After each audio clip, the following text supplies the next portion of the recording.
Assalamualaikum mbokk yi di seetaan li nga xam ne mooy gis-gis waxtaanee si li nga xam ne rek mooy yóbbu dëkk bi kanam. The Constitution provides President can declare a state of emergency in two circumstances. Now I believe Gambia security is at risk for invasion. He has it right. Constitutional as it can last for 2 weeks.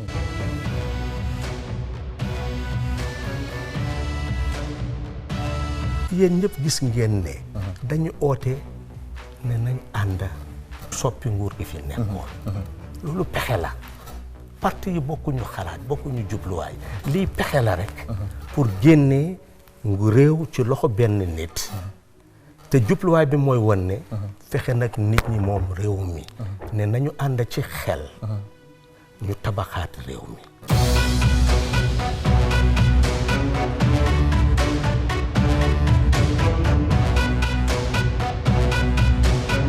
Tegabi, you want to be humble and everything. Why you are not an ordinary minister in this cabinet? That's true. Because you are head of the UDP, you are like a father figure to most of the... Mr. Saba, lolu moy sa gis-gis. Lolu moy dega. It's the fact. Whether mom accept or not, lolu moy dega. So the point is, lu ñu laajte moy nit ñi luñ fogg moy because of that prominence bi nga am, the baro def la dé consult or légui yow ya dé yóbbu ay nit ci baro pour mu appoint lolu moy laajte ndax li mo am. President Adama dafa am mandate. Because Gambians choose. Ne na liggéey réew mi.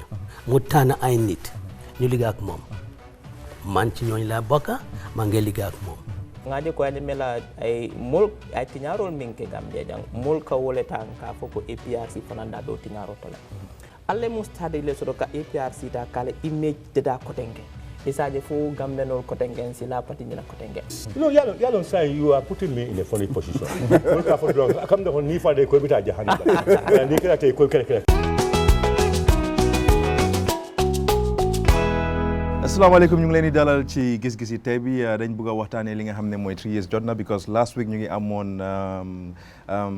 Keba Lang foofu na moom moo nekk secretary general of course Barrow Youth Movement moo fi ñëwoon maanaam last 2 weeks ñu am ak moom programme on 3 years jotna bi ba tax ñu indiwaat ki nga xam ne mooy seen PRO moom Sané Kara Abdoulaye Sané moom dafa ñëw pour waxal li nga xam ne mooy seen movement bi lan moo tax ba gars yi taxaw ak tamit lu tax gars yi bëgg a génn li nga xam ne mooy décembre pour ñaxtu seen métti towards li nga xam ne mooy government di Barrow bi ñu ko comme ni ñu ko dee defee rek dañoo ñëw every week waxtaan last week gisu leen ñu the reason why mooy because of suñ former président bi moo génnoon àdduna moo tax last week mënuñu woon a ñëw waaye this week dañ ñëw pour waxtaanee ci li nga xam ne mooy 3 years jot na ñu ngi jaale tam li nga xam ne mooy family of course former président bi amuñ time bu bëri waaye lu ñoo def mooy dañoo start with maybe Sabally yow mën ngaa just 1, 2, 3 things about the former president and then ñu start wax si li nga xam ne mooy 37 young people you guys téye mile 2 Mr. Sabally waxal just 2 things.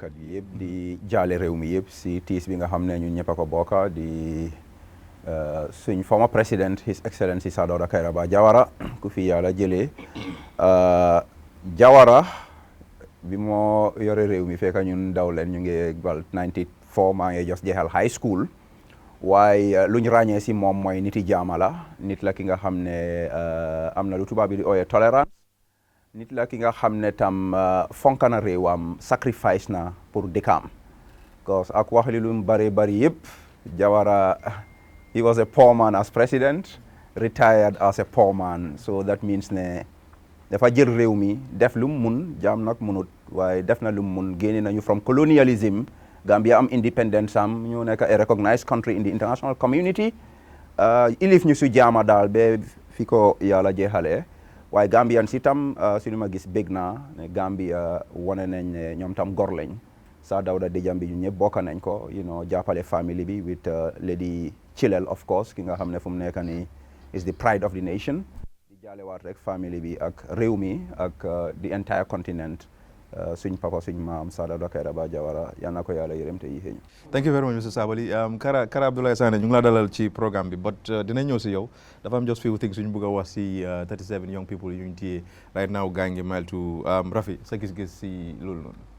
waaw man ni ma gisee situation bi ni ko gaa di handle is very sad I think waroon nañoo mun a def in another way to how they're dealing with the situation because soo gisee mess bu gaay create ci code bi and yóbbu leen foofu noonu xam nañ ne nekkul seen jurisdiction charge leen xam nga jël youth si remand leen loo xam ne mun nañ leen a bail xam nga daf dee remand ñu bëri about time yi Yaya Jammeh naka lañ daan defee things xam nga di jéem a deny justice to people loo xam ne easily mun ngaa bail nit yi nga dana jël dina na remand mile 2 ak dineen police yi doon jëlee di leen a rough up di leen a dugal si moto bi dog seen kawar yi xam nga yooyu yëpp daf ñoo nekk di remind comme ñun luñ foog ne nekk moo fi nekkaatul in Gambia dafa mel ni moom moo ñëwaat so man bu ma doon seetaan vidéo si mu ngi ma delloo bu maa gis time yi solo seen bi buñ ko reyee nit yi gars UDP diñ génnee di protest ni leen police yi doon dugalee si truck bi xam nga man I was a living witness I was there in Caraba Avenue di gisee with my own eyes te bu ma doon seetaan clips yi keroog flashback boobu laa am and it wasn't a good one ba pare nañ moytu tam youth si mer nañ you could see how angry they were and I think nit tam dafa am level boo dee am soo ko passé tam rek you do things that you might even regret so nañ xoolaat affaire si seet naka lañ ko mën a saafarale su ko defee bu mu àgga si level boo xam ne daal dina nekk level boo xam ne dina mun a indi leneen loo xam ne soluñ ko right now jaama lañ sola si dëkk bi and the way this case is been handled dafa dëkk di aggrave ñu bëri so nañ na government bi bàyyi seen xel si loolu trop waaw man moom lu ma wax man suma appel moom foog naa di head of state la comme like Rafi lu mu wax rek li happen mooy acid charges you guys preferred against those young people. Come on from the beginning. I will never sit down anywhere and defend the destruction of properties, whether public or private. Lolu mom lu wrong la, and I think every Gambian needs to condemn that to the highest level. Why not tamit so su nekkee lu nga xam ne like ay thousands of young people ñoo génne that very day. ñu ko def ba léegi xamuñ leen. Understand nga so doo mun a identify a few people like nga teel nga ne ñoo ñu ngay prosecute. So man loolu gisuma ko as prosecution, but I see it more of like persecution. Comme like am nañ anger, especially. So dañu war a arrest 1,000 people then prosecute them together. waaw su nekkee ne da nga bëgg a toppat case bi loolu moo nekk lu fair. waaw but loolu moo nekk nag lu fair parce que am na ñu gars yi tey ñoo xam ne nii man leer na ma ne amuñ loxo si taal kër boobu nag. So should those people go to jail for crimes that they have not committed? No, it's wrong. Nobody is taking them to jail. No, but legal process be mun nañoo end up going to jail for crimes that they have not committed. Because so whole process bi nu nekk di demee like the way the police is handling it, pour man dama foog ne like they have some personal vengeance against some of these young people. Pour tey leen break down seen morals and all that stuff. Because one, yow xam nga ne li nga charge ñi is a capital punishment, magistrate court bi mënut ko oversee. Why take it there? Nga dem si court case bi, magistrate bi only mentioned the case and then remanded them. Understand nga ba pare in this period of time bu nga xam nga ne like the high court ñu ngi on break. Understand nga so which means they have to sit down in prison again up to October pour ñu door a mën a dem si high court bi pour apply for a bail ndax high court bi dina accept the bail conditions or su leen joxee bail sax ndax all of those people can meet the bail conditions and all those stuff. Understand nga and a lot of these people they are family men xam nga ñu ngi liggéey ñu ngi am sob si marché bi dañ am njaboot because that day si court bi soo xoolee sax jigéen yi fa ñëw di jooy ba di daanu di xom ak xale ndaw yi it's sad. Ba pare man lu ma fa gën a merloo because I think dem naa to a point like man personally I've even lose my cool. Because expect tomorrow in 2019 you will see paramilitaries nekk si court premises in front of judges ak lawyers yaa media bi slapping and kicking inmates yoo xam ne nii understand nga ñeneen ñaa ngi nekk on cuff. So loolu pour man I think Barrow needs to watch out. I'll just refer him back to what Halifa Sallah said. Man feel naa ne ndaw ñi am na def nañ mistake mooy taal kër yi góor gi mbuub ak laka police station si ak yeneen defi ni loolu is wrong waaye nag nañ toog ñu dialogue understand nga ñu waxtaan because a lot of these young people ñu génnoon that very day xamuñ sa lan la géej bi doon riib foog naa we need to reorientate our young people xam nga ñu change seen mindset ñu understand ne violence is not the solution ñu toog ñu dialogue man loolu laa gëm daal waaye bugg a prosecute few people out of a whole lot of people man dama feel ne like loolu is unjust. Okay Daba am nene sa gis-gis si loolu noonu. Start by saying the issue has come up, happened now, all this mess came into play. But the problem is bigger than the protest of Serekunda Market, is bigger than the burning of the police station at Bakote, is bigger than the burning of Gorgimbub's house. The problem is there, and I think if we want to push it to the curb and go the problem will come again and again and again, and we will have to deal with this mess over and over and over. Let's identify the problem. Let me not even say identify. We know where the problem is. Let's try to see how we tackle it and then move on. But then let me say this thing. I listened to, of course, most of these things nowadays, you get it on social media. The government does not have a good communication system or good communication team to come out and communicate to the people, you know, in a good way. The population will be informed and live with it and be directed. That is not there, so, and we don't expect it anyways. Because the simple writing that they do, it's all full of grammatical errors, and then you read it, you pollute your English. So we don't have to depend on them. But that being said, you know, so nowadays you have all these things leaking out. They're working in isolation, they're fooling themselves because everything that they do comes out to the public. I mean, Tukulorsi did a video, on live video, and said she had reliable sources, clear information, instruction was given from the office of the president to have these kids identified and arrested, and then. Is Tukulorsi herself reliable, though? Well, I mean that's besides the point. That's besides the point. No. Hang on. Quoting reliable sources is Tukulorsi reliable. That's so we have to speak on facts. Absolutely. Because see, that man. kind of statement is very insidious. It's a dangerous statement. Well, somebody can take her to task. I doubt this statement. Okay, well, I don't know, but then I'm saying, should ne lolu more happen? That's a true statement. It's a factual statement. Ne? Okay, the person that gave her the information is saying the truth. Ne, that was what happened. I would say, ne, you know, that was grossly wrong for the president to not address the problem, but then just result on saying, okay, arrest these people and then remind them and then put them in jail. Is that solving anything right now? You understand? Is that solving anything right now apart from you know, fueling the fire, adding more salt to injury, getting people so angry and frustrated? At the end of the day, you understand, tail and then get the people that know it, that can help you. No, to be honest, Sabali, we have to call it what it is. I'm gonna tell it like it is.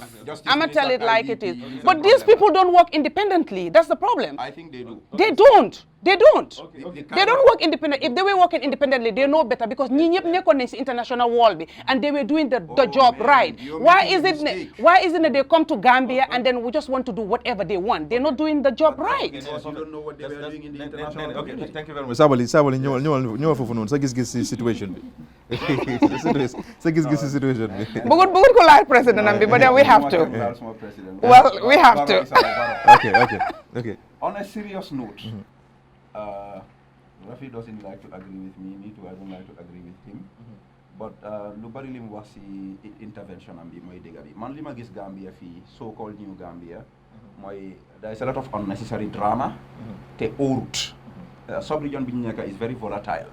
You know, tubaab bi seen boppa suñ area bi mu leen jaaxal fu mu nekk nii. So waruñoo create unnecessary drama bi nga xam ne drama bi fu moo dem amee ji kenn du ko xam. Man Modou Sabally am for the rule of law. And I will never ever protest di wax ne police dañ arrest nit police dañ ko war a bàyyi man sax police suñu ma ko buggee arrest tey am nañ right pour ñëw arrest ma su dee man ne ma feel ne am innocent then man ma dem ma defend suma boppa waaye du jóg fii dis I don't know what kind of activism is this understand uma ko sax kuñ arrest rek bàyyil kii ba pare turi benn nit rek ngay dégga ñu ngi arrest 37 people kenn rek ngay dégga last time dañ bàyyi kooku rek ñoom ñëpp noppi ana yeneen youth si so we have to be fair when we deal with these issues. There was destruction of property. I disagree with Daba. You cannot arrest 1,000 people. If you can arrest 37, that's fine. I hope that they are some level of evidence against them. Bala ñoo jóg ñu arrest leen. Having said that, nga arrest nit, that does not make that person a criminal. Suñ loi bi luñ xam mooy you are presumed innocent unless and until you are proven guilty. So police yi comme Daba ak Rafi nuñ observe man nekkuma fa woon. But I believe ne lu ñoo wax dëgg la nu ñoo rofee of boys yi it's not necessary, it's not right, it's not just. And then anything lu méngoog li nit ñi daan jooy démba loolu warut a feeñ tey. And just pour gàttal because xam naa ne yaa ngi am a guest this issue man Modou Sabally I believe this thing can be resolved outside the court system. We have an alternative dispute resolution mechanism. We have our cultural and religious institutions. I am not supporting impunity. I am not going to support or sympathize with anybody who disrespects our law enforcement officials or goes to destroy property, whether it's private or public. But this problem is complicated. Already we're seeing the heavy hand of the state is completely unjustifiable. Given all these circumstances and the tension that's building up, and we are aware of it, we know what's happening in the country. Then resolve this problem. We don't need unnecessary drama in this country. Let's resolve this. Without even necessarily having to go through this very long and tortuous justice process. Already some people's rights are being violated. Ken amut right for dog rasta ken even though man duma nati. Okay. To respect the rastama. Okay. Kara Abdullah Sane. Yeah, public relation officer, of course. 3 years jotna movement bi. Nam nga ñoo wax because 3 years jotna movement bi lu ci bari mus nañoo gis Abdou Ndiaye I think on two, three occasions muy wax ak media bi.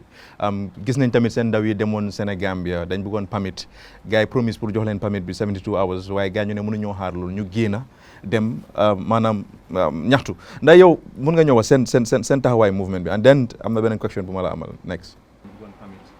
jërëjëf Ansu ñun suñ taxawaay movement bi movement jaama la we are not a criminal of course ñun lu ñoo nekk soo gisee ma ne movement jaama la ñun ñëpp we have all witnessed that in 2016 presidential election during the campaign ñi ñoo génn coalition stakeholders of course they didn't go to the donkey or cows they are human beings ñi ñëw si ñun ñu campaign ne ñun we want to make a transitional government whereby dañoo suñ demee ba win nguur gi dañoo stay there for 3-year term loud and clear you know they have already discussed it before they came to us and that's what they campaigned for so yes from 2016 to December up till today I think 3 years at least jotna moo tax ñu enroll 3 years jotna si laaka olof bi jotna it's yet to it's fastly approaching at December so lu mel noonu we want to remind the president what you have promised us xam nga loolu du fitna waa léegi daala ma rek ndax 3 years jot na bi Sudan yéen seen gis-gis ne président bi daf doon liggéey doo leen génn a protest wala yow da nga jàpp ne moom ne ko di liggéey moo tax léegi fu mu nekk ni dixième ngeen bëgg a génn wala also foo ma bëgg a laaj I see a lot of incompetency in him sorry to say that ne dafa liggéey even though the program that you are all this problem ne ko di liggéey man gisuma ko so loolu moo tax ngeen yi génn pour ñaata no not only that the promise he should have to be strict to the promise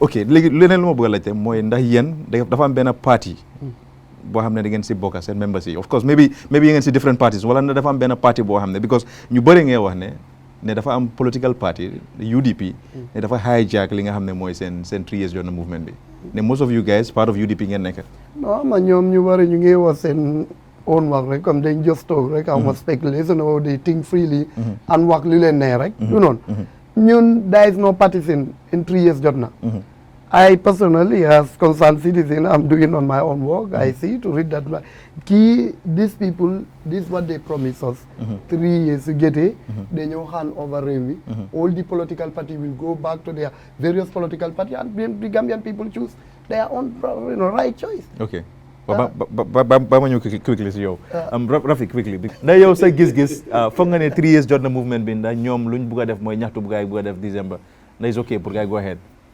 well ak lu mu fi wax man moom from day one I have been saying it over and over again depuis bu ñu leen a arrest Sénégambia they have the right to protest peacefully loolu moom wax naa ko so many times wante président Adama Barrow gars yi promise mu ñu ne 3 years laa saaf after dafa dem mu ñëw léegi change na wax bi léegi man li ma gis mooy ne that shows ne he is not a man of integrity and he is not a sincere man so constitution bi daf ko may 5 years wante ñoom nañu promise 3 years la ñoo saaf so man li ma ko gisee mooy in any democracy in the world politicians yi su ñoo campagne dañ laa wax léegi électrique yoo xam ne mënuñ ko def comme Donald Trump mu ngi nii dafa promise gaa def leen a bilal wool ana wool bi ba léegi bilu ko bi di gannaaw démb mu ngi instruct defense department bi pour ñu spend billions of dollars pour ñu samba wool bi but it's like that sometimes politicians will promise things yoo xam ne they cannot fulfill and then but they will still promise it. But then that's why democracy is beautiful, because when you have another subsequent elections, then people can protest their vote and go and vote for whoever they want, because mën nañoo dem si ballot box bi ñu gis Adama Barrow ñu gis kii ñu ne kii daf ñu naxoon, we're not going to vote for him and we're going to vote for the other person. That's how democracy works. Understand? Because I don't have any problem with anybody protesting for whatever thing they want. But if you want to say that 3 years we got now, Adama Barrow want to respect full talk, fine. You go and manifest your anger and say what not. But for because constitution is behind Adama Barrow pour mun a toog 5 years. loolu kenn mënu si dara. Same constitution bu la wax am right pour nga mun a génn pour manifeste pour démontrer ne Adama Barrow dafa war a toog 3 years. That is the same constitution bu jox Adama Barrow tam pour mun a toog 5 years. So we have to respect the rule of law. Man, that is my issue with this whole 3 years jotna. But and also one thing, you see, whether we like it or not, it is obvious. A particular political party, which is the UDP, seen leader bi dafa opponent taxaw mu wax ne anybody who against ne Barrow dafa war a toog 3 years, dafa war a wàcc after 3 years, moom dina la yóbbu court. This is now the same person who is now saying ne moom léegi bu ma wax loolu daf ko wax as a private individual. te moom léegi parti mi lu ñu decide mën na see wax. ndax moom loolu laa dem. So why can't they come moom comme nim position bu mu jëloon at that moment. How it was very clear cut. It was no ambiguity of that statement mu waxoon. lu tax moom as the leader of the party. ak ñeneen ñoom ñoo taxaw ñu ne lii moo nekk suñu so man ni ma ko gisee mooy dafa mel ni dañoo sit on the fence. pour xool luy xew. waaw ok Rafi bàyyi ma ñëw sab dafa bëgg a No, because I don't look how much that Rafi will associate that statement of lawyer now with there was a level of contradiction. More easily in these 3 years, just nothing. moom gis-gis am la moom loolu gis-gis am la. waa kara damaa ñëwaat back to suma gars yi because Rafi mi ngi mention fii dara ndax yéen seen parti bi just be honest with us ndax yéen seen parti bi depuis boo leen sampee seen parti bi ndax amu leen ay dégg astafurlah sorry movement laa bëgg a wax non saabali moo bëgg a sampa parti mais bi kara Abdoulaye ndax seen movement bi ndax am ngeen i waxtu ay wax yoo leen nekk di def am ngeen i wax yoo leen nekk di def ak certain political parties seen leaders yi ndax am na right now. No. amu leen benn parti boo xam ne ngeen di wax ak gars yi. wala di defante gars yi no. ok. yeah. nee sa gis-gis ok mu xool it quickly. ban parti ñoo gën a bari les members ci seen movement bi. No, I can count that. I just see that we are movement, so we come together. You cannot estimate it? Yeah, I can estimate. Okay, which are the top 2 parties that whose members are? No, I just spoken loud and clear. Why come answer, man? I'm not saying it's partisan, but the fact is, 3 years jotna is a movement. Because movement when you say Boka Gambians, naturally some of them will belong to certain parties. So I think my question is legitimate. Of course. We are just together as a Gambian. Same thing, maybe if I go out again, I will able to explain, not convince, a mode of convention. I'll just explain, these people, they promise of 3 years. 3 years is approaching, then we need to go and no why kara saboli lum la lay is true and then lum wax loolu la but I know ne do ñëw out nga wax ñu right lan moo fa nekk waaye ndax mën nga ñëw wax because loolu daf day am si movement ñum Rafi ñoom ñu ngi defoon fii Gambia has decided I'm sure ne sooy dugga si movement I'm not really sure dafa am certain things yoo war a meet pour mun a bokk ci movement bi wala it's just open same movement it's just open. Okay. So even you can come. We want all Gambia to come as as large as much. We just raise our hand peacefully. So idea be more just to kick out Barrow. Yes. Okay. Not to kick out, but let Barrow stick to his promise. Okay. Just one you say Giss Chi youth movement. How to call it? 3 years John. Ansu, why youth movement? Ansu. Why Ansu? No. Don't address that like that. Let him be fair. Not by the attack certain institutions. Ansu, please be careful. Barrow is our Barrow. And just BYM is our BYM. So Giss guy. See, my position on this 3 years jotna has not changed. Whatever you guys are saying is clear to all of us and evidently clear to everybody else. Yes, they said 3 years, and now Barrow has openly come out severally and said, okay, the constitution gives me 5 years, I'm going to stay 5 years. That is there. So, I mean, again, I'm not saying you should not go out and protest, okay? But then the first thing I would say is, when you're going out there to protest, you already know from the onset that there is a law that's saying that you cannot go out there and protest without a permit, okay? We're talking about rule of law. I think this comes to play. If we're trying to promote and support and say, okay, people have to abide by rule of law, abiding by not going out without a permit is also adhering to that. Yeah. That's a law that we all don't want. So I would say, before you go out there first and say, okay, mobilize yourself, you're going down there to protest in December, for Barrow to step down. And that when you do it, you know, for man personally, I believe you're doing it illegally, because you may not have a permit. You may not be issued a permit, which means you're going against that rule of law, okay? And obviously you might meet some kind of, you know, resistance or force from the police and here and there. Of course, you know, the water tanks are there. You know, the rubber bullets are there. You know, the tear gas are there. They spend money on that. And they will not spend money and not use it. They must use it.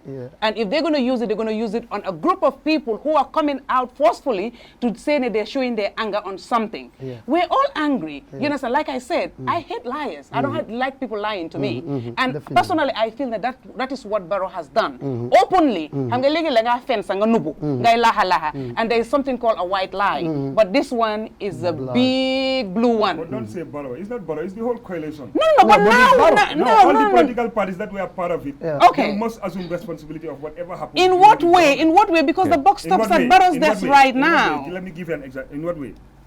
They sat down and then discussed about this and came into. But who stand publicly and say and condemn that I'm going for 5 years? No, who did that? Just wait. Barrow was speaking on behalf of the coalition, not as an individual. Because if Barrow alone went out to seek the mandate of the government, they would not have given it. During the campaign? That's what I'm saying. Okay, yes. So it was a collective responsibility of all the political parties that were there that went out and campaigned on this agenda.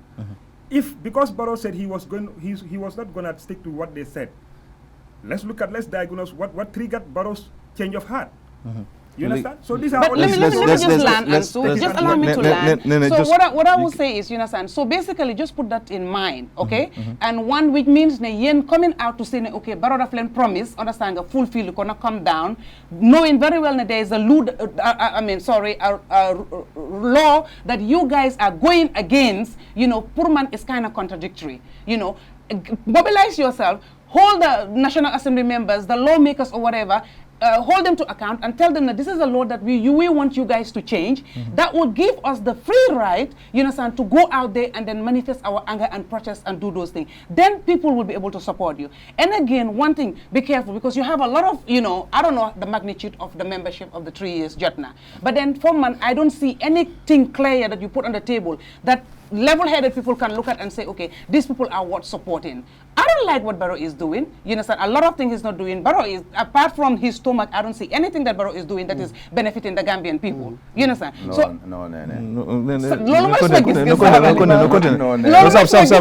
Why leg now? Leg now. Okay. Yen so len bugé ñew okay ni ngeen ko bëgga défé. Lan ngeen di want people apart from Barrow IAG 3 years jotna. What else? What else are you telling people that is going to be beneficial, mutually beneficial to everybody that calls him or herself a citizen of this country? If Barrow comes down, what else are you telling people? What should happen? You should have, you understand, a strategic measures, strategic plan in place, not just na wacha. Those monies that are being mobilized, given to you, I think yen fingen buga started. They have money? Well, they've come on several platforms. We'll come to that, in fact. No, we'll come to that. Your members, your executive members have come on several platforms. It's on record to say, you guys have sponsors, you have monies being given to you. And at present, like in about 2-3 weeks ago, you guys have in excess of $5 million being given to you that you need to use for these 3 years campaign or whatever. That question.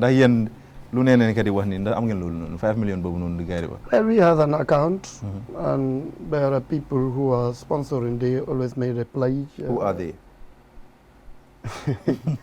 Some of them are diaspora. No, okay, so most of them are not asking credibility. You know this guy has been and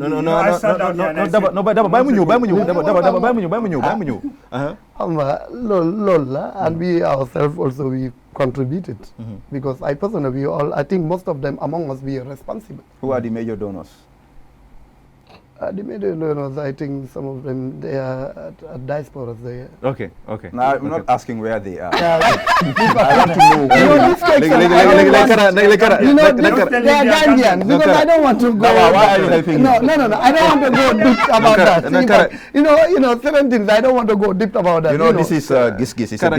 different. So, Giss Giss that. We want everything to be fair. We believe in transparency.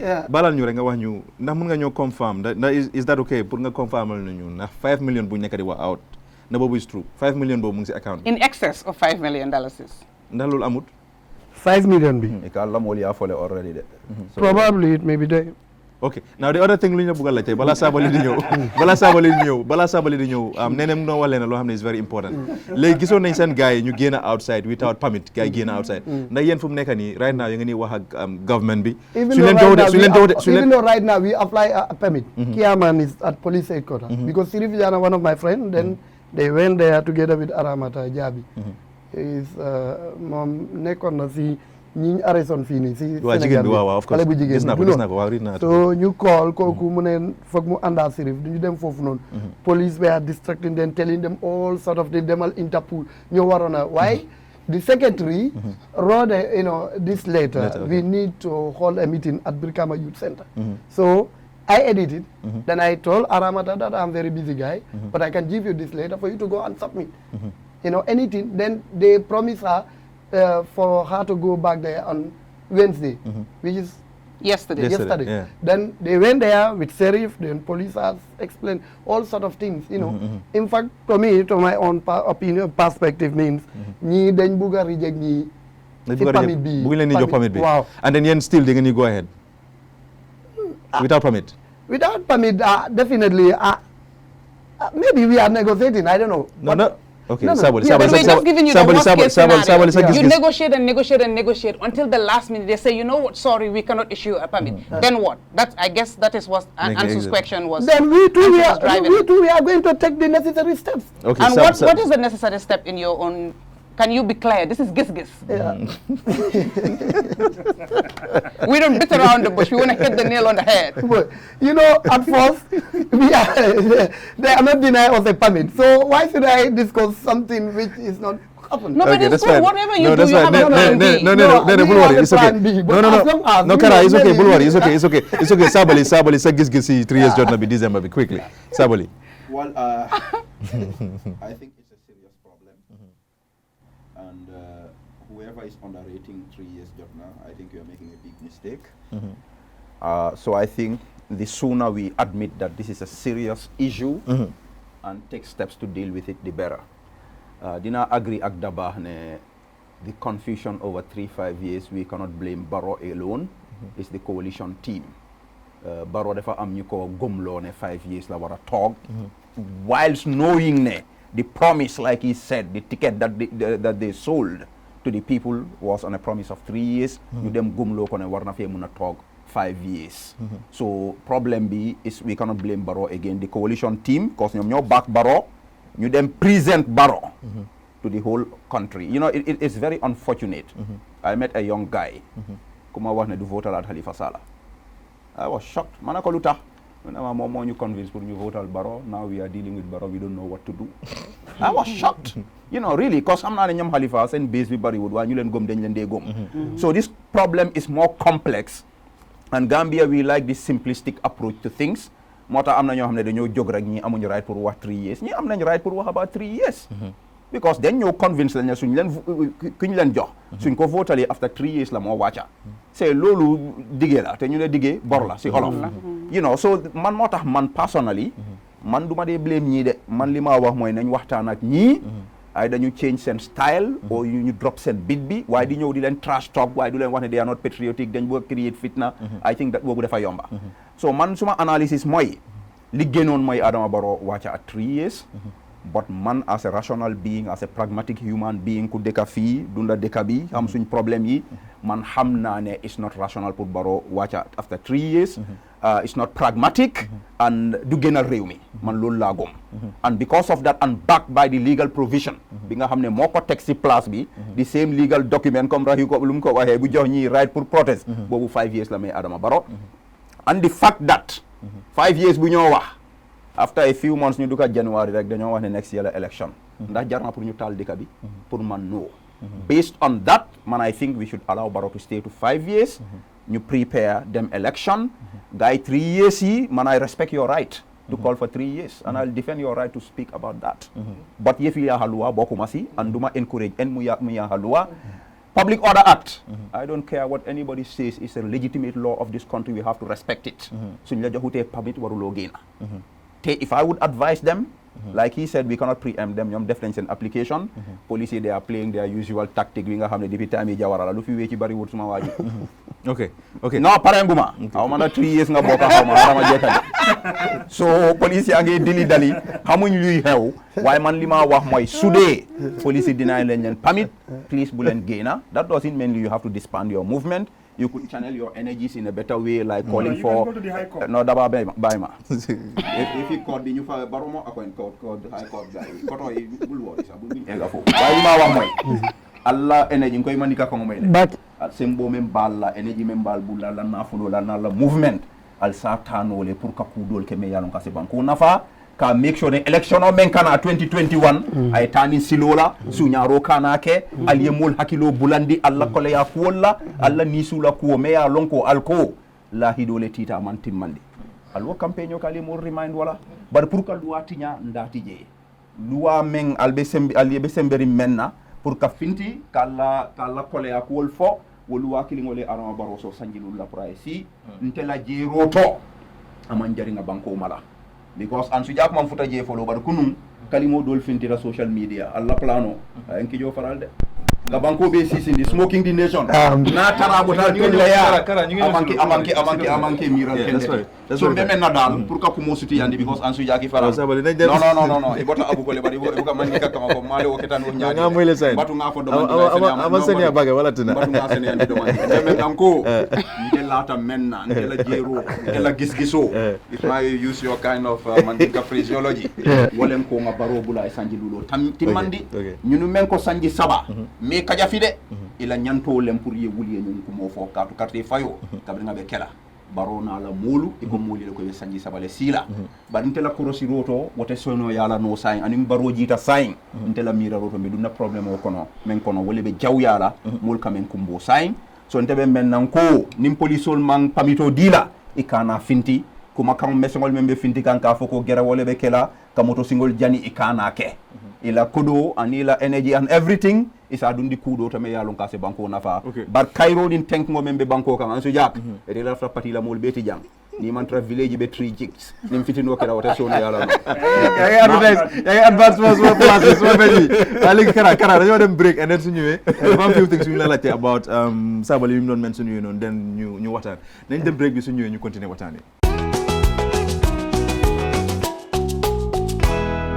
ñu ngi leen di dalal baak ci waxtaani gis-gis yi fu mu nekk nii dañoo continuer waxtaan bi fu mu nekk nii Rafi bëgg naa nga jos wax ñu yow lan nga am pour wax 3 years jot na bi because I'm sure ne su ma ko start ask questions ak yu noonu time bi dafa teel a dem balaa ñëw egg around bi yëpp ndax mu nga ñëw wax ban advice nga am pour jox gars yi 3 years jot na movement bi.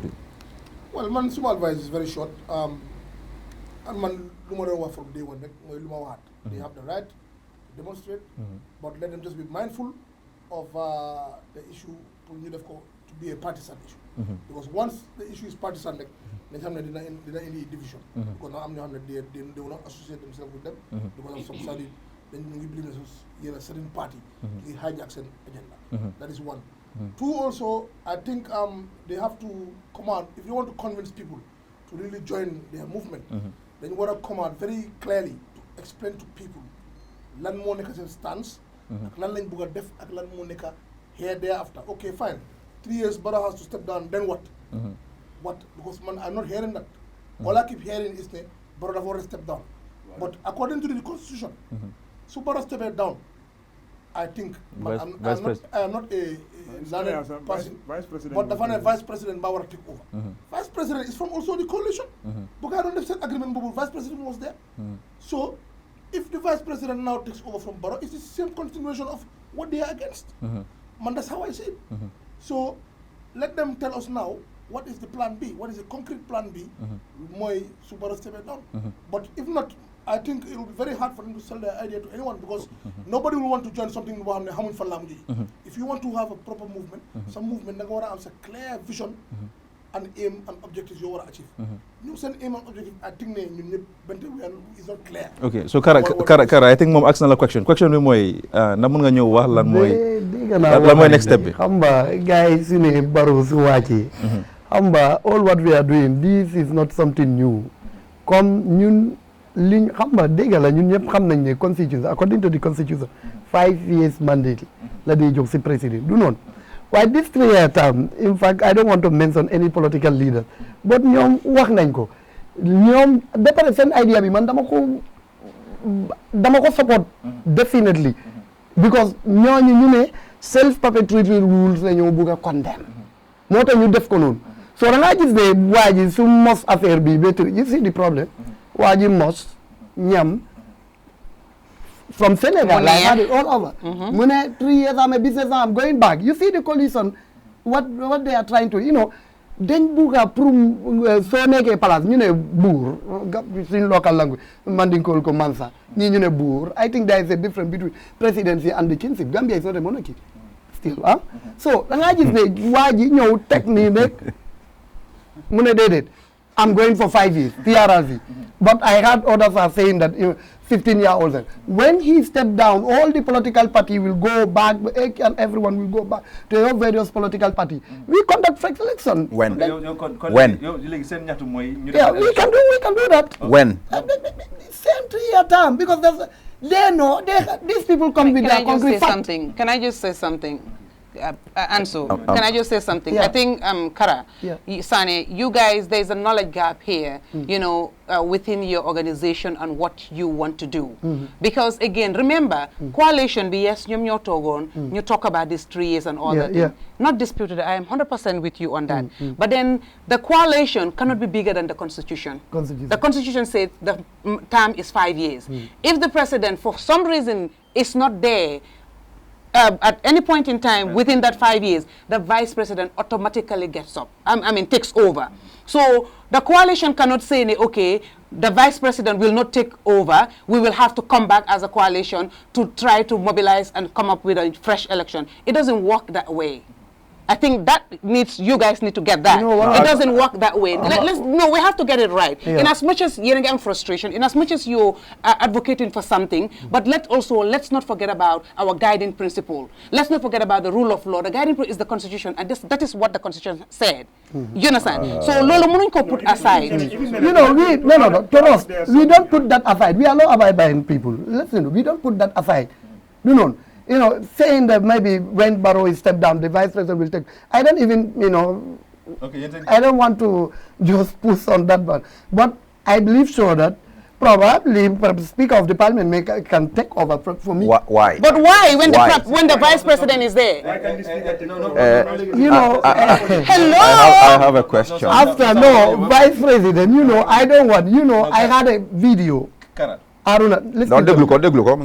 I had a video. From the vice president between Mom Aki Haruna Drame. Vice president sa lumo tambambalu si wak bi si bopam. Because holal they lack communication. Mom mune bu ñëwé since 2017 they were sitting with the cabinet, all the cabinet except Doy. They have no representative there. Ñu ne légui ñun suñ 3-year time dañ gis technically ñu gis ne du mëna work. Du non. So ñu ne dañ warona ñëw pour wax wadi why they have already engaged people who supposed to come out pour wax inform nit yi the population ñun lii lañ waxoon de waaye nii du noonu mu ne waaye gars yi mu ne ñoom ñi war a def noonu ñoom ñoo deful la Arona mu naan ko ne ñoom ñoo feel ñoo indi problème bi si dëkk bi du noonu so to me my own opinion mooy ne ñii moom all what they interest mooy ne ñëw pour wax ñu pararatata jox leen ma sa carte bi karakar suñ demee ba engage themselves I don't know what type of food they eat or luxury car they start to forget the people who vote for them. Okay, léegi xara Kara dabam ngeen ñëw quickly da nga mention 2 things fii so am really ñaari things nga mention fii benn nga ne da nga bëgg a gars yi defaat election and then Sabally daf they always mention loolu ne daf ñoo cost a lot nag government bi sax am nañ that funding pour war a defaat election again the other point moo ne bàyyi ma Kara waa Kara non Kara baala ma fii rek dama bëgg a leeral li Kara baala ma rek pour ñu leer Sabs Kara baala ma rek and then the other one boo mention fi recently moo nekk ne speaker bi mun naa ñëw mu step in as president te moom she's part of the government because say ma ko appoint léegi yow si ñaari ban exactly mooy seen stand man dama bëgg nga leeral ñu den ñu ñëw si discussion bi please jàppale ñu rek nga leeral loolu noonu mooy da ngeen bëgg a election again mu am December end of December wala January not ne comme speaker bi ñëw non ok Daba sa gis-gis. man li ma wax 1 2 3 things you add. Lu Barrow def is not new. From 1965. From Jawara of Blessed Memory to Yaya Jammeh to Barrow, it's been happening and will continue to happen. Even Halifa Sallah su nekkee president. No. Déglu ma wala rek. No. In campaign grounds. No. Halifa. Politicians will tell you everything. Jawara has promised to turn Gambia to Singapore. Yeah, but Halifa is different. Gambians go out in the street and ask him to step down parce que dafa promise loo xam ne mënut a nekk. No. It's a vision. No, Daba dafa utee de Rafi waxal ko yaa ngi toog si booram. Singapore vision ak 3 years dafa utee de. Okay. Promise. We have stood and heard them say this thing. Yaya Jammeh fii la ñu promise on campaign grounds Dubai, Gambia would be the next Dubai. Did it happen? No. Xam nga lay explain. Man xam nga my issue with the 3 years jotna lu tax man I disassociate myself totally with them. The coalition agreement is big. One of lu fa gën a ñàkk a fayda. One of the most foolish things in that agreement mooy 3 years mandate. Trust me, let's just be honest. Parce que lu fa ëpp solo yëpp mooy constitutional reforms bi. 3 years bu moo wax nii. The reason why these people agreed on a 3 years. Because there were amendments yu waroon a happen to that clause bu change ne président bi su wàccee vice président mooy toog dañ ko war a amend. And loolu is not an entrenched clause. Parliamentarians can do that change. But the reason, you know the reason why it did not happen? Because then Dabo and UDP were in very good books, and UDP has a majority in parliament at that time. Understand nga? So loolu moo tax they neglected all those things. Age bi, they did it. Ne parliamentarians la daxe from your party, you don't lose your seat. They changed it. They could have joined that clause. Mu bokk si those changes, amendments that they made. No, amend ko. Then December Barrow would have just stepped down, and in 90 days elections would happen. That coalition agreement on 3 years was based on that. So long as it did not happen, ñoom ñu nekk si groupe bi yëpp dañ negate seen responsibility. And what should happen mooy ne dañ allow Barrow mu complete 5 years. Pour man, the reasons why I'm saying this, I'm not saying it because dama support Barrow or I'm happy with Barrow. I'm not happy with him. Understand nga? So most of the things that they are doing, I'm not happy with it. And loolu I've expressed myself on several grounds. But for the interest of Gambia, moo ëppaat Barrow, moo ëppaat Halifa Sallah, moo ëppaat lawyer Dabo, moo ëppaat Amad Ba, moo ëppaat everybody, including myself ak suma family. Nawet Gambia soo xoolee GDP bi tourism and agriculture lu ñu dee contribute basically lu bari la mun naa dem up to 25% of our GDP ren nawet bi béykat yi ñu ëpp doole si béykat yi amuñ yaakaar ne dinañ am nawet bu baax tourism these people mun naa laa wax ne police duñ leen jox permit te if I am IGP du ma leen jox parce que you know why I told him before ñu ñëw si plateforme some of the utterances their members are making no sane government and wax naa ko you can only make those utterances in 2019 Gambia and Adama Barrow's government for him the government boo xam ne Adama Barrow moo nekk head of state because any other person will never allow that du ko tolerate sax you cannot sit down here gis nga moom si boppam nga so non listen yow jéegal nga wax bi because yow nga ne ñun it's not all of them out like that much nag it's okay Manika, you can speak iye kuma kangu mi voyale kuma bande kodi iko kabirin Jawara la time politician ol kami you listen to me kabirin Jawara la time politician ol kanyi neke e kami fay bukake ko ndi Halifa Sallah yam tane di am la Halifa Sallah has never become head of state in the Gambia malong follow so ndeta follow I cannot predict what Halifa Sallah nana ta be mi neke ndeta fem follow e ga nani dabo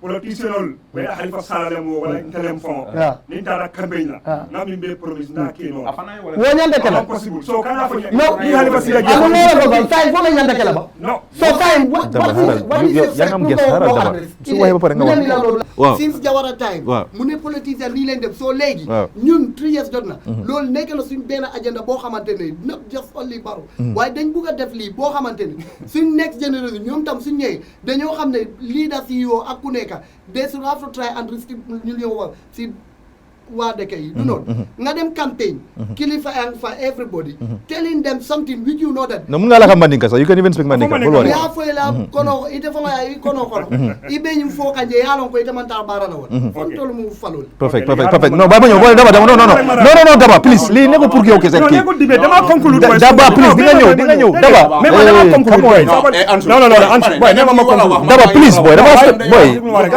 haral daba li programme la boy wait please boy yaa ma laajte maa ngi wax pare maa ngi moderate xam naa nu ma moderate please bàyyi ma rek ma ñëw please ngir yàlla boy nee na mun ngaa wasi say num doon wax ni please boy the more we have these conversations and then the more we engage Sane, the more I'm seeing a lot of inconsistencies and then the more I'm being made to believe, you understand, I don't think I will support the 3 years jotna. Because you're thinking of supporting that. No, it's really giving me the pushing me more away from it because let me say it like Rafi said, we had a conversation. When I saw those videos of the way they were doing these boys at the court's house the other day, you understand, and all that thing, people shouting, down, I said to myself, you know what can I do to make sure Barrow is out, after in 2021? I cannot do it alone. Oh, you know what? Maybe we need to support the 3 years jotna. I said that to myself, but not to say I am that way now. That was at the moment because I really felt angry. So you changed your mind? Within a snap of a finger. And I'm still trying to engage you for you to be part of it. No, you ain't gonna succeed, dude. That ain't gonna happen. But then, let me understand. After all this thing, you have to base it on facts. You have to base it on rule of law. You have to base it on the guiding principles and all that. And you come in here and saying this thing of maybe the speaker should come. Why should the speaker when you have a vice president? Because it's a hierarchy. It tells you clearly the president steps down, the vice president takes over. If in the case there is no vice president or something happens to the vice president, then the speaker takes over. It's like that. Why would you jump the vice president and come to the speaker? One, hang on a second, hold on. And then again, yeah, at the view today. I'm telling you, I'm going back to the hoods of Kansas, huh? So,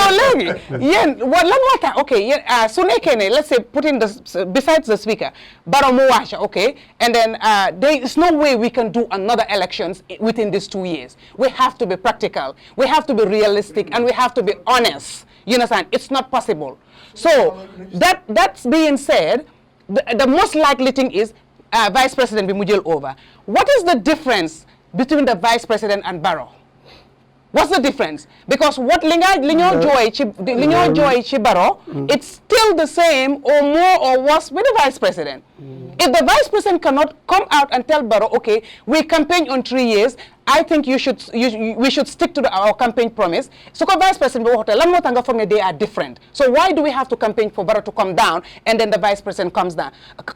These are all things that you guys, your movement, need to sit and dissect and analyze and break into pieces, put the pieces of the puzzle together and be able to come and convince people that you have a solid and viable agenda that people should support you. Okay. Do you know why? I'm a vice president. I'm vice president. Ngala audiology. Ala video clip. Adedi am kanyami. So wala nante in fact coming wala side. But I don't want to talk more about his side because I think from yala nuko benyami. Gambia be yalon ne mimbe keri. Minke ta fala Gambia be yalon. So mo ka wuni na ikana do ika kumo fomu. Le yalon Gambia so stop no. I person na dia ta van senta bondi no nyiko mu mebe ko. Jamme bi jane fo la jamme la wato jawarata ndini malo. Amantora fenna. Ikana kumo. Afalam bi amantora fenna mo Gambia no ba. Do you know ikami kuma fi vala fo. Ite belo do ko le why you wonte ko am a concerned citizen. I want all Gambians to enjoy. Ikana kumo nga nyi lonko Gambia banko kan kada comme na ko area do la fam foid Gambia banko kan nka Gambia droneje mo ka bluff jiji with AC ngaje Gambia maje banko kan na ke Gambia nan na tam ola do mu bebe ikana kumo so nyin ku sifal nyin ku sifal min ya lon ko be keri ya lon ngajum foid Gambia government no time na dia mo man ya radio because nte ka busy bagel ikana kumo but nka nyin foid ko Gambia government should have to strengthen civic education. People should have to know their civic right. Because don't come here, president or Cindy, instead president or Yante donate. Ite kata ikangunuma président we iba jayila dolu ndi ko man sala kata santo ma fa wala yaje ko fe motorcycle wala I don't know because ndema sura mfasu moto le bemul yaje so wala bije so waya nati nyami vice president o kuma kan nati nyami a manke kumoto mi yalon ko because ata fo e famuta iko so bottom line mo ne kane itel atel ilwa I'm not happy aning baro government am ya lola lola mo bottom line bitu non kontaan and non bolo franke vice president ma yeah government itself yeah because ntol man kontaan sabal Sarai bota min dole. Brikama Sane Kunda. Ya, ni mamwe bika yura sukuta ele dia munya sembo wata bake. Sembo wata. Anunde mangani ton fala. Brikama ani ya jamela nying na sembo to. Amma kama datita Allah.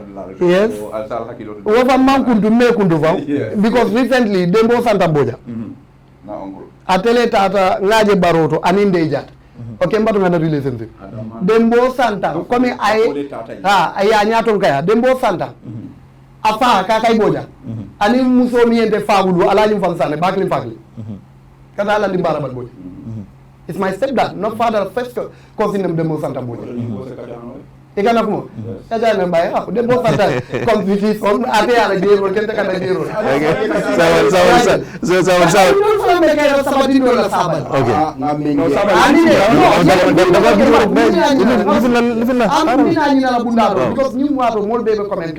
mole sapero ke probably it could be say down ikana kumo mole sapero ke ko fabe kiyawan because I'm not interested mbiri ngai video wata be driving ngai ari ten ko ñu kany complete still now dama comment awa ay kuma kan wol min be ko is false so montoñ amake toñata amako ako ha operation 3 years jotna iko na male la week 1 comme nga rapidly transfer dafa da ngeen di toog si kër yi doo leen liggéey lakapono yi immigration loolu bokk leen si all of this lie I'm manke a president 3 years down more if they are commenting nala fa fansela fenko play sin kunu wo siti no beke okay sa membe caring iko barola mansakunda communication o dasatale wo mu tonya altintela ko mo dati jang baral tol fana communication o dati telde be kabiri wo ko mo fintita ni say more than 24 hours alman official press no be comment kanenu amam futale adasata so sa membe menna so it after fala ko mambal tol bulu wallahi I swear amam bon tol because kunum mbe wallahi I swear nga ñinin ka roke me ye ñinin ka ko ñun ye ñine fon kaye ko janim be la ko mo jabi la laftalo na fo ñimbote tolle bulo ay men laaje ente futala woto bari ka tandila drong naal ko barola man sakunda man bete in communication alfana yal hakiloto sa mbina dame alko baroyeji December na jita Aissatou Touré imam kuma fo la ko te ko maybe speaker first speaker fanam da balla ka foko no leba not part of amantra na ka foko amantaraji no na ile so sai Ansu Jack I know you sensitivities on this why this is Giss Giss this is not a platform where your guests will give you the questions to ask them this is can't cage me nation okay so sai demena sai nimbaro jita nga lonne ko IEC Ali Momar Ndiaye anana kafo itolia fonu juna ko itolman pare pour ka election conduct in 2019 yes. A very preposterous statement that should not have been made in the first place. It's like IEC is being not only being a referee but also a player. Yeah, preempting and what IEC then wara wahal. Ninyi dilen praise fee as heroes. The impasse would not have happened hello without IEC's dangerous missteps. Then you want to dig a kanam. So IEC wax nañ ne they are not ready for election. Man Modou Sabally as former budget director, hamna li nga spend for election minimum $100 million. The election that I finance as budget director lama cost. So it's more expensive. IEC iko carte fay nya fanga be falinal. Sante be rek so fay de dala ballot paper le be kela.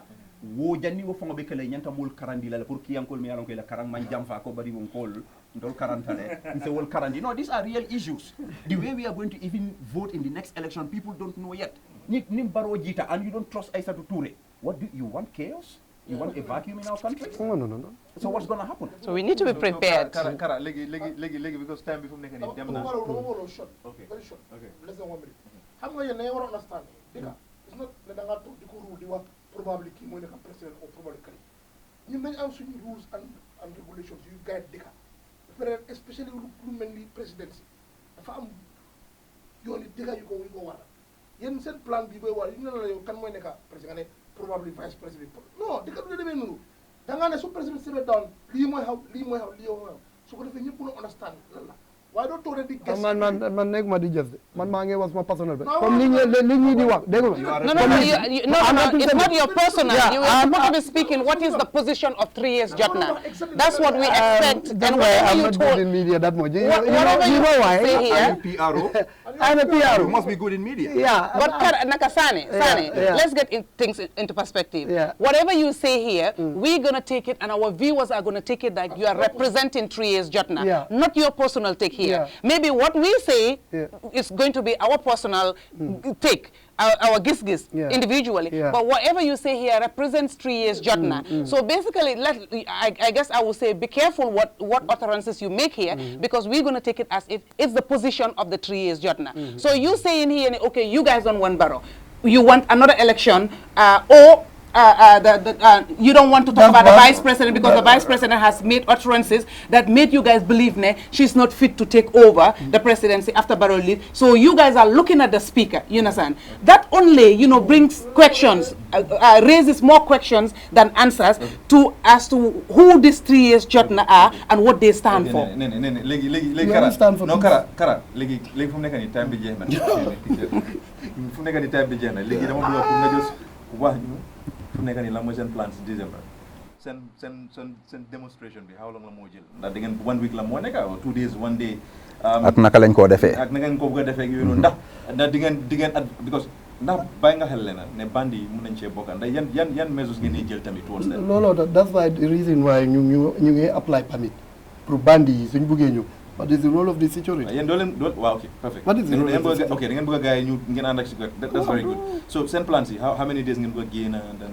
As long as Barrow didn't step down, we are not going to step down. Da ngeen di génn the whole of December. But starting from what day? What? No, so wait. Meaning 2021. Meaning su wàccu dañoo demonstrate. 3 years jot na ñoo fi toj. Yeah. Dañoo demonstrate. So what next? He need to step down. So what next nga am pour wax président bi Adama Barrow? Adama Barrow lu ma am pour wax ko mooy ne na respect kaddu am bi lu mu wax si waa dëkk. waxala moom xoola caméra bi nga waxa moom. na respect waa dëkk nene du noonu. 3 years bi jotee na taraay mu wàcca su wàccee there is a lot of opportunity lu mu waroon a face du dellu back to Matchum real estate as proprietor of Karas General Construction di dellu foofu noonu dina am more opportunity boo xam ne dina am interaction with you and you know dina am opportunities yu a lot of opportunity so na respect those of the political prosecution ñoo xamante seen personal interest rek la seen personal interest rek la toogal fii because ñoo nangam na buñ xool ñoom si yaa jame dëgg la def na ay jaloore I can just say it but am ñoo xamante am ñoo xamante they are part of person pursuit ñu def loo xamante lu bon la bu yaa jame xam nga yaaga nañ ko wax kan lañ mos a gis ku taxaw di wax yaa jame nii nii kenn waxu ko waaye su problème yi yow mii nekkal leader ñëpp dañoo téye seen bopp moom la lii yëfi dëkkal na moytul State House kenn du ko inherit comme papi këri suma papa Alaaji Mfasu Saan këram bi maa ko inherit waaye State House lii laa am wax